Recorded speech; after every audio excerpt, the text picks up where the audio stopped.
क्या होगा कि मोबाइल की चार्जर हो या लैपटॉप की चार्जर हो या टेलीविजन का जो प्लग हो, तो कुछ ऐसे इक्विपमेंट है, अप्लायंसेस है जिसके प्लग दो पिन के होते हैं। दो पिन की मीन्स ऐसा होता है, आपका ये प्लग होता है, इसमें एक एक दो पिन होता है। और कुछ ऐसे होते हैं जिसमें ऐसा यहाँ यहाँ यहाँ थ्री पिन का होता है।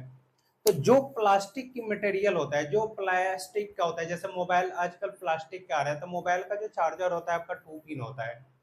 या जो भी चीज जिसमें प्लास्टिक के ज्यादा यूज होते हैं वो दो पिन के होते हैं। और जिसमें मेटल होता है, जिसमें धातु इस्तेमाल होता है, जो गुड कंडक्टर ऑफ इलेक्ट्रिसिटी होता है, उसमें थ्री पिन होता है।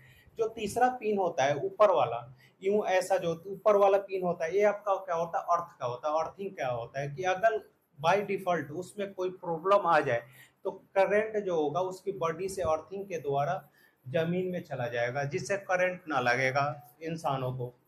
जैसे यह है, थ्री पिन प्लग का उपयोग क्यों किया जाता है?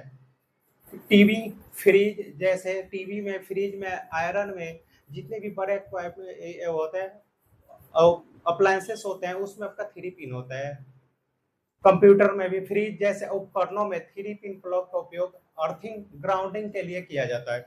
तो आज आपको समझ में आ गया होगा कि थ्री पिन प्लग क्यों किए जाते हैं। हेवी अप्लायंसेस में थ्री पिन इस्तेमाल होता है, और जो नॉर्मल होता है जिसमें प्लास्टिक का इस्तेमाल ज़्यादा होता है, उसमें दो पिन का इस्तेमाल किया जाता है।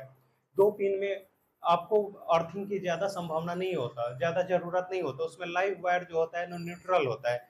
लेकिन जो तीन पिन होता है उसमें एक अर्थिंग का वायर दिया जाता है, क्योंकि उसका बॉडी जो होता है मेटल का बना होता है। अगर आप उसमें मान लो कि कोई फ्रिज में आपने सामान रख रहे हो, उसमें अंदर से कोई प्रॉब्लम आ गई, चूहे ने कुछ काट दिया, आप उसको टच करोगे आपको करंट लगेगा। तो जो थ्री पिन होता है उससे क्या होता है कि आपका जो अर्थिंग वायर होगा उससे करंट नहीं लगने देगा, उसको अपने तरफ खींच के और जमीन के अंदर ट्रांसफर कर देगा। तो अगर ये जानकारी आपको अच्छा लगा हो तो ज़्यादा से ज़्यादा लाइक शेयर और सब्सक्राइब करना, और आप लोग अपना ख्याल रखना।